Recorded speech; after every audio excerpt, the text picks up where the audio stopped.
Hello and welcome everyone. Today I'm joined by Melissa Gillio, who is the founder of Jewellery, which is her amazing jewelry business. And you can find her on Instagram. We'll put her link below.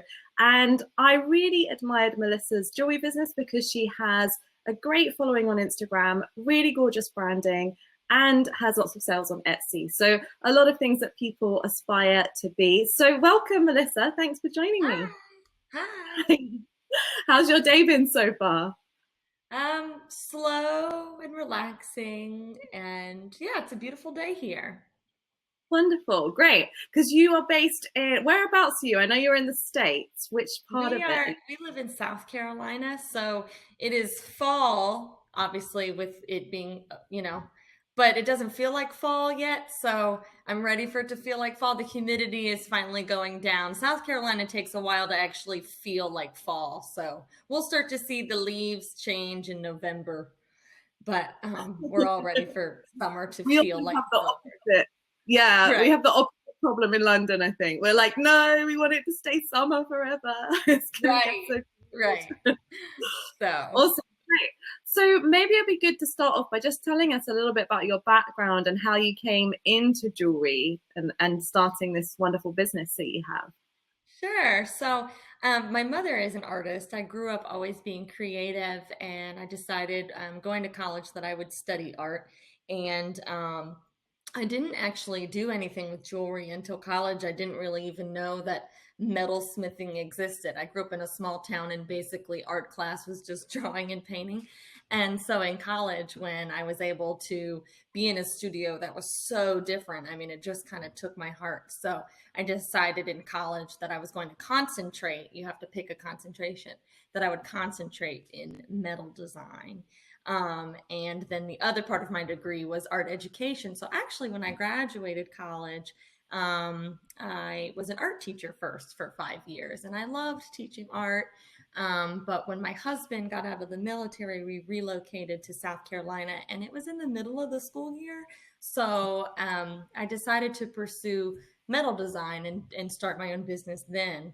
So that's kind of what finally almost forced me to try. And it was awesome. I loved it. I had a studio in my house, and I opened an Etsy shop. Instagram was fairly new. This was in 2012, the end of 2012. So we can just say 2013.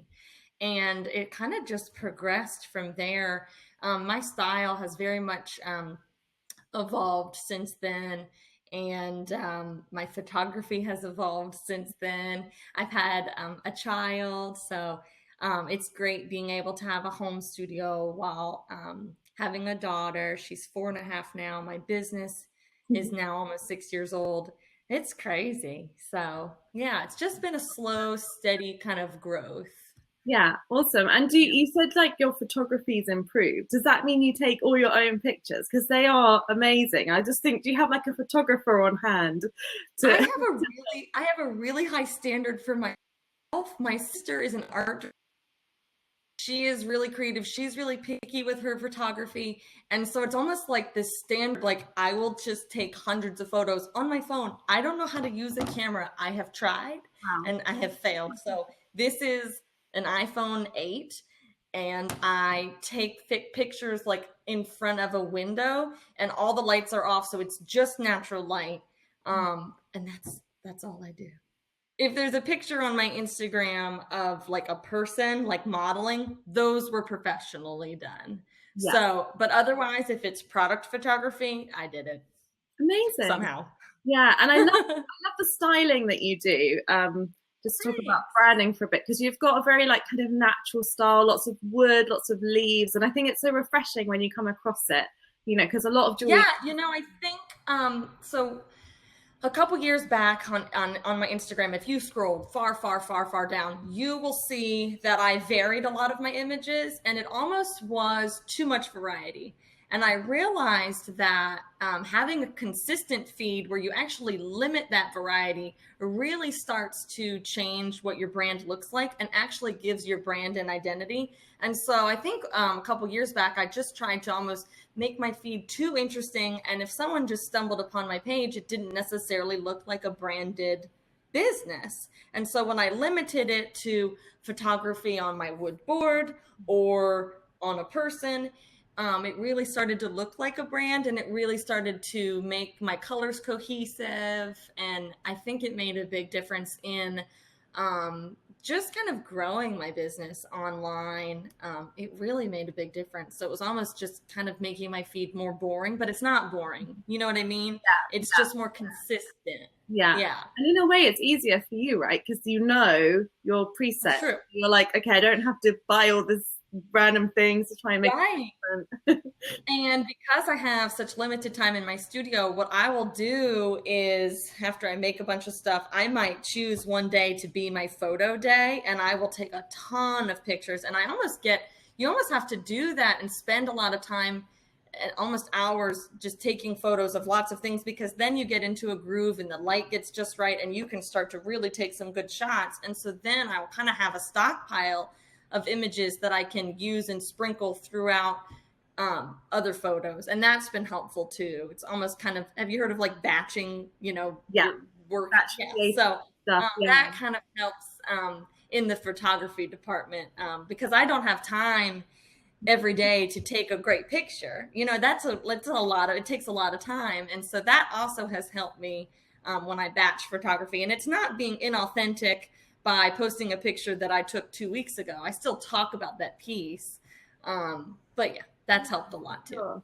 And interestingly, talking about your making as well, do you batch make, or how do you manage like the business versus the making? And because I've seen on your Instagram that you often have a lot of pieces you're working on like together. I don't know if that's just the way it's photographed, or I'm like, is she soldering like 5 pieces at a time? That's amazing. I love doing that. I love making a lot of things at once. I find it to be more efficient for me personally. I don't like just making one thing at a time. During the slow months when I'm not prepping for a show where you have to make a lot at one time, I'm just fulfilling online orders, and those aren't ever like, those are not a lot at a time. And so that is when I might just work on 1 or 2 pieces at a time, but I prefer to work on 20 or 30. I don't know. I think it's just kind of like a very like hyper brain, and kind of an efficiency Nazi. So I believe that if I work on all these things all at once, I will make more use out of my time. I don't know. So it seems to be working for you. I think it's great. Like, I love watching Yeah. it. I'm like, wow, that looks so cool. Because sometimes we spend a couple of hours on a piece, and actually, if we're making 2 or 3, it wouldn't take much longer because we're doing the same. It wouldn't. So Yeah. it kind of. Yep. Another thing I was For me, the design process almost is what takes the longest. So I need to choose a day to like really use the creative part of my brain to make the designs to my liking. And that takes up so much energy. So I don't want to use that day in addition of actually creating it. I want to like design all these pieces, and I lay it out and I see, does this kind of like have my, aesthetic and all of that. And then another day is when I'll just get to work and then create them all. Yeah. Yeah, but I think it's effective, like you said, because if you're trying to do 4 or 5 different things in a day, your brain just sort of gets frustrated, or it's hard. It's hard. And it does actually use different parts of your brain. I actually just watched a video about multitasking, because I'm like, oh yeah, I'm going to multitask, but it actually makes your brain switch to different areas, and your brain has to work harder. Wasted time. Yeah, so I'd rather stay like, well, I think I am a multitasker, still I am, but in still the same category. Yeah, for sure. And something I was going to ask you about as well is, if you don't mind, in relation to your pricing, because I think this comes in a little bit with batch creating and perhaps how you work, but your prices, and I don't know if it's a US to a UK translation, but they seem pretty low. And I was like, how is she doing that? How is it so are you underselling yourself, which all jewelers pretty much do, or does it work for you, or is it because you're making lots at a time, you're able to kind of get that quantity? How does it That's a great question, and I feel like I have struggled with pricing. I don't want to under price my work, and I feel like I have but I still feel like I do. I think you could charge a bit more, for sure. I was like, what? The silver costs like half Well, do you have something in mind that you're thinking of particularly that is lower than what you would Well, I think think? there was like a silver bangle. Like I was just looking through your Etsy, just getting an idea. And it was like, Okay. I thought there's probably like 20, 30 pounds of silver in there. And it cost like 50 pounds. And I was like, is it just way less than I think? Or is it different in the States? Or, Yeah, I think, is it the one with the leaf yeah, design? yeah. Yeah, I agree that that one is too low. What's also interesting, and this is a side note, I had 3 of those at a show and they didn't sell. And so the perceived value might have been off, like, well, why is it only that much? So that's also really interesting when you do a show, you really get like face to face kind of like marketing information, like people either buy it, love it, and it's fast. Like, what sells the quickest? What are people picking up the most but not buying? It's really interesting. Anyway, side note. So pricing, I I have a very type B personality, so I don't have like a really regimented way of tracking my hours to where I could say I'm going to charge $25 an hour for labor. That took me 2 hours, so that's already $50 off the bat.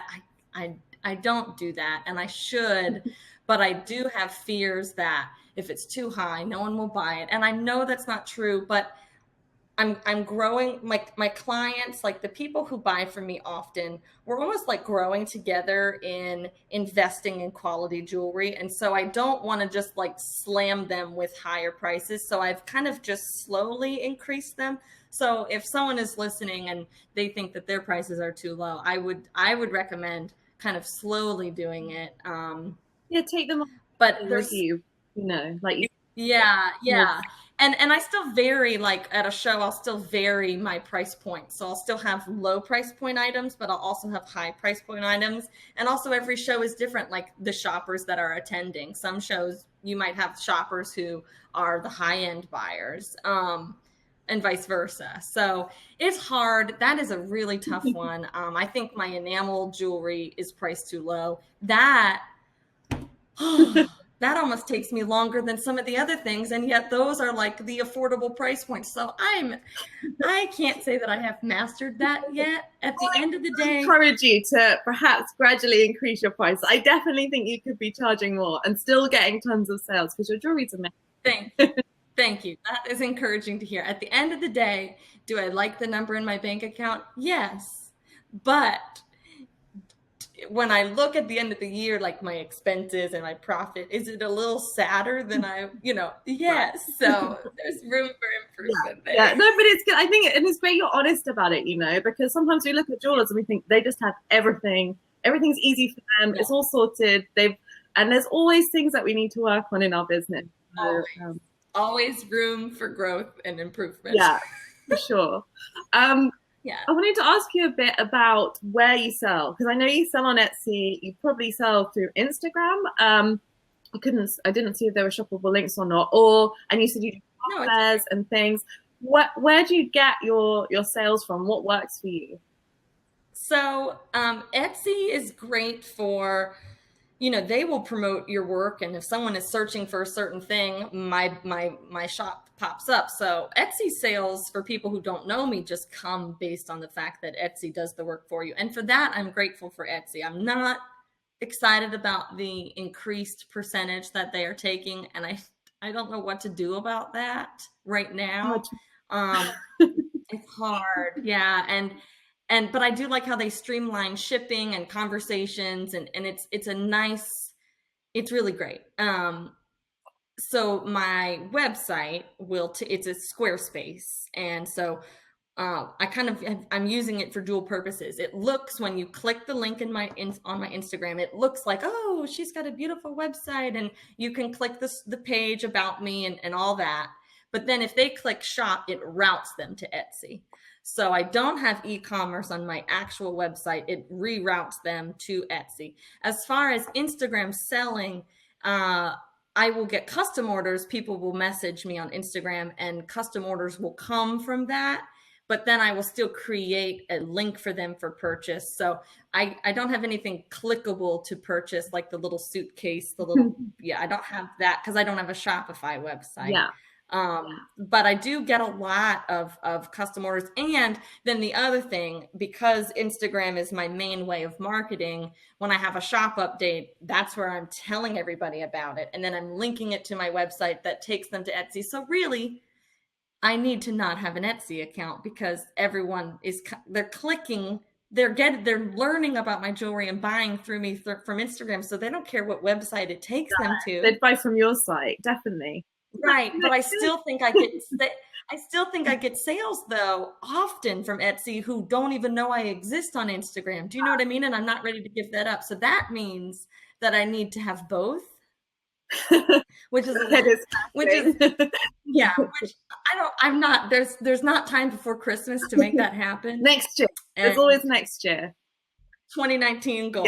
Yeah. And then what was the other? Oh, and then, okay. So I used to do more shows and I realized that for me with a 4-year-old and everyone's in a different position, it was more stressful for our family than it was worth it, to do a lot of shows. And so especially when, it wasn't necessarily a good show and it wasn't profitable. And then you had spent all that time and stress and it wasn't profitable. So I had to say no to some, and I only do ones that kind of like are convenient for my family or that I know are worth my time.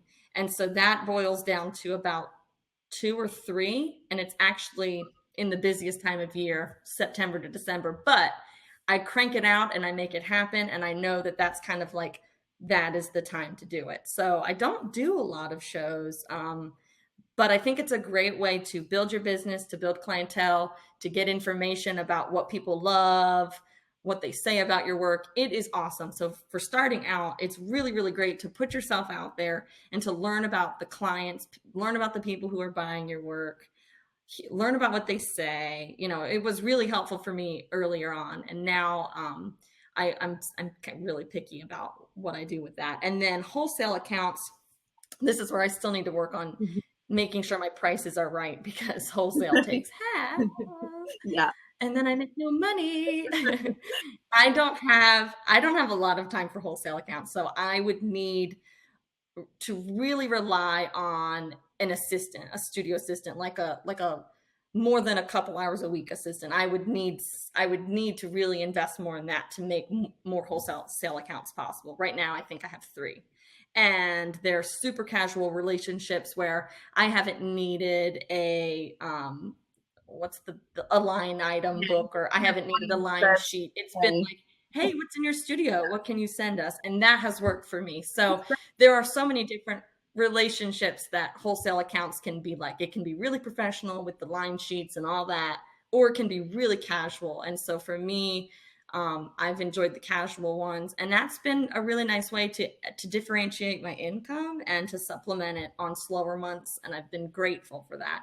But I do know, like, I can add more. I don't want, the other thing that's been important to me is I don't want to take on too much. It's not worth it. And what's funny is when I made that choice to not like wear myself down to this nut, like where I'm always in there working, when I made that choice to not do that, I've actually done better with my I don't know, like my sales have been better. Everything's been better because I've chosen to put my focus in what works for my family and for my time. If that makes sense. For sure. And you probably, the things that you are doing are a lot more efficient because you're fresh and your brain is present. You're able to do them way better than burning. Yeah. And I'm not like getting into a rut and not into a burnout. You know, I don't want that. I don't want to begrudge going up there. Like, oh, you know, I don't want that. And so, you know, the movement of, you know, hustle and, you know, work hard, play hard. It's not that I don't work hard and that I don't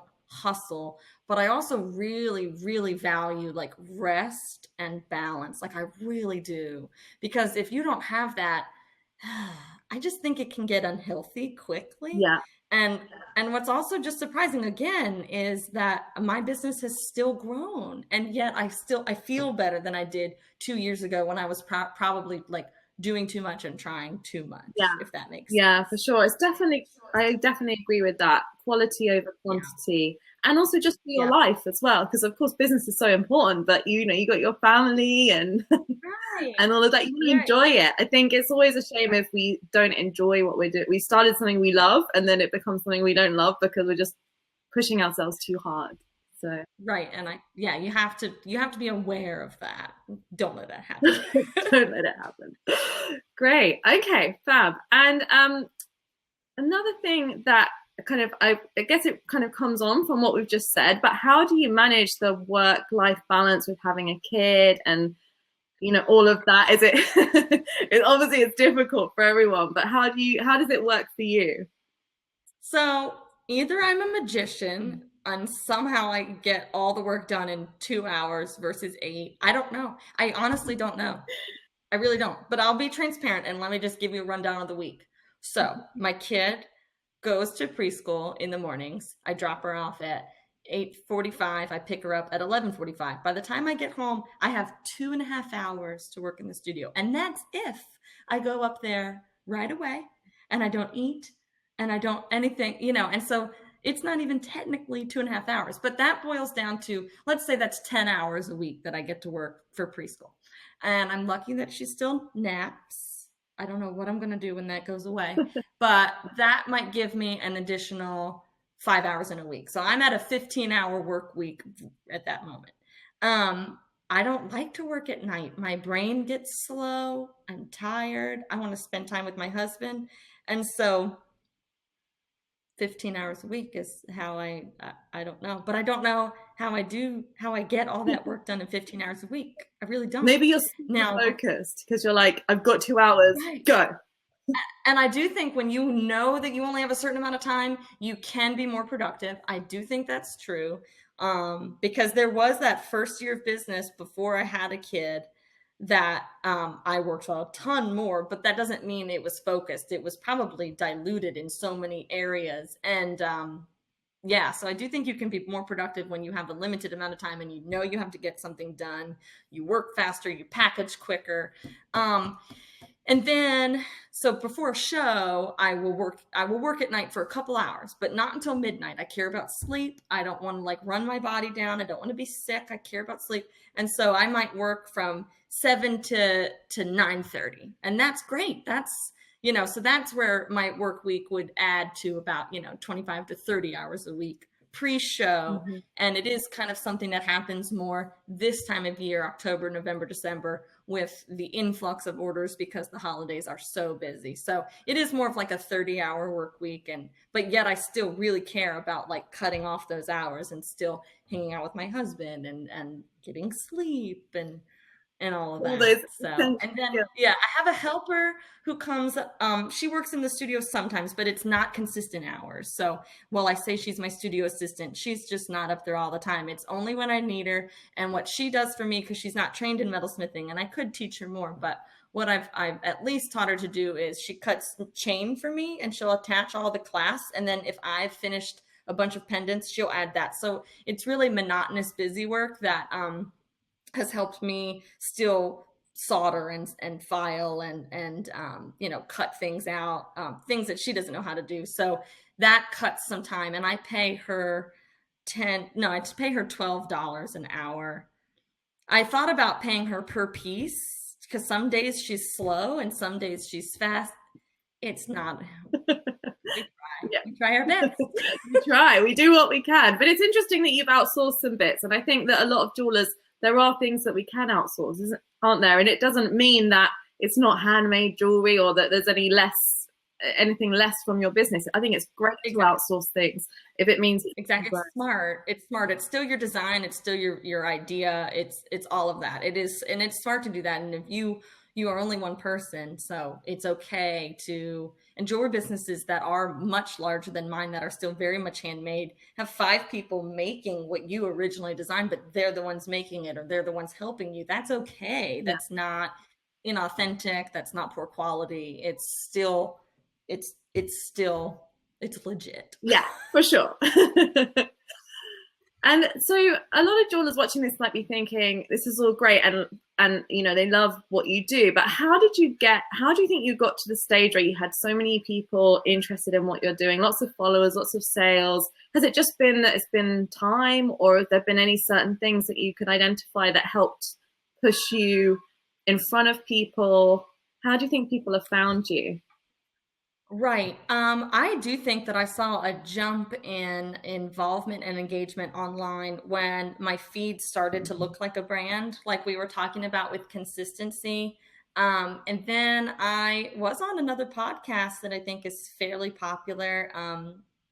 Elise Gets Crafty. That was cool. That might have helped. And then, but the recent magazine that I was in, that's new, and that wasn't pre-growth, like when it was really growing. I did some giveaways with some people that had a lot of influence. So one would say that that's kind of like micro influencer. So like the format that we did, because it's all about like finding the people. It's like, I love the jewelers that I follow on Instagram. It's a great community. But who you want following you on Instagram are really buyers. And so there is a ceramic, there's a potter that I know. There's a kind of like a natural body care person that I know. There's a fine 2D artist that I know. All of their aesthetic and vibe, like whoever would love their work would also love my work, right? And so the way that we created that giveaway is all of our admirers are going to become your admirers, because it's the same person, it's the same dream client, it's the same type of buyer. And so knowing who that person is really helps you target them. And target meaning using words and copy like that would solve their problem, or that would engage them, or whatever. So those giveaways, and these accounts that I'm talking about, the potter, the 2D artist, they had a much higher following than I did.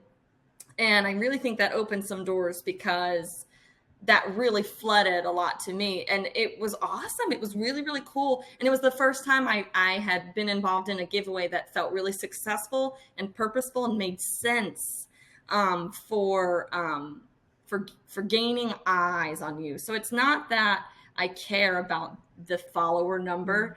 I care about like the quality relationships, the people that are truly interested in following my journey as a maker and buying my work.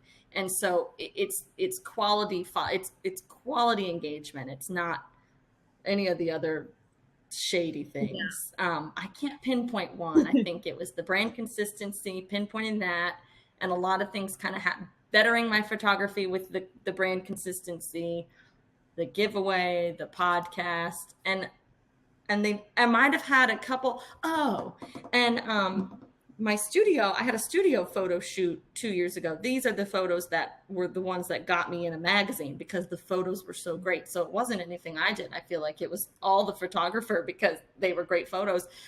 I was posting my studio pictures, and one of them was just, I guess, such a great shot. And that picture got shared on multiple accounts on their own accord. That really helped bring some people in and some eyeballs in. And that was cool too. But it really has just been a steady growth over time. It did not happen overnight. It wasn't any one thing.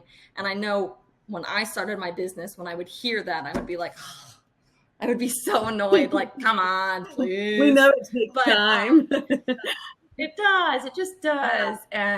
But it's useful to hear how it worked for you. And also, like the power of amazing photography and the power of the brand consistency and all these little things that we talk about, but perhaps it can easily feel like, oh, it's not really going to move the needle. But it, like you said, over time, it did. So that's... Yeah, really pinpointing some things. And I do think that I really... also laser focused my design. I really limited sharing just the simple work that also is what all the other people make too, and really creating something like, okay, what can someone identify as January jewelry no matter where they see it? Does that make sense? Like, I don't want my work to look like everybody else's. And we're all inspired by a lot of the same things. So there's something to be said for that. But at the same time, only I can make the work that's truly like in my head. No one can make like there's that heart and flair that is truly like your aesthetic. And I care about that a lot. Yeah, and I think Yeah, that's something so that makes glad that I you. didn't forget to mention that. Yeah, no, you're right. And I think that's something that makes you really stand out as well, is that you have your own design aesthetic. And so if you go onto Etsy, sometimes you can see lots of different types of things that are very similar. Yeah, I think it does really make you stand out, because if I saw your jewelry, wherever I saw it, on your website, on someone else's website, Yeah. on Instagram, on someone else's Instagram, I would know that's your work. It's not just like a stone set ring that's got a plain bezel cup that everyone can do, which is still Right. great. And I still make those. Yeah, that's But great. I love them. right. But I still care about like that extra flair. Like what can I add to it that has like my signature to it? And so for me, a lot of it's those little leaves or the mixed metal or something. And yeah, that's definitely what I'm proud of, for sure, for how I've kind of grown in that way too. Wonderful. Thank you so, so much for taking the time out to speak to us. And I think this is going to help a lot of people and inspire a lot of people. So where can we find you if we want to learn more about you and your business? So my website is januaryjewelryshop.com. And anything social media is just at January Jewelry. Great. Spelt the American way. Jewelry. The American way. Yeah. Yes. The American way. Good call. Great. And we'll make sure we include the links as well. Go check her out. Follow her on Instagram. She's lovely, as you can see, and has an amazing, inspiring business. So, yeah, we'll connect with you on there. All right. Thanks so much. Bye for now. Bye.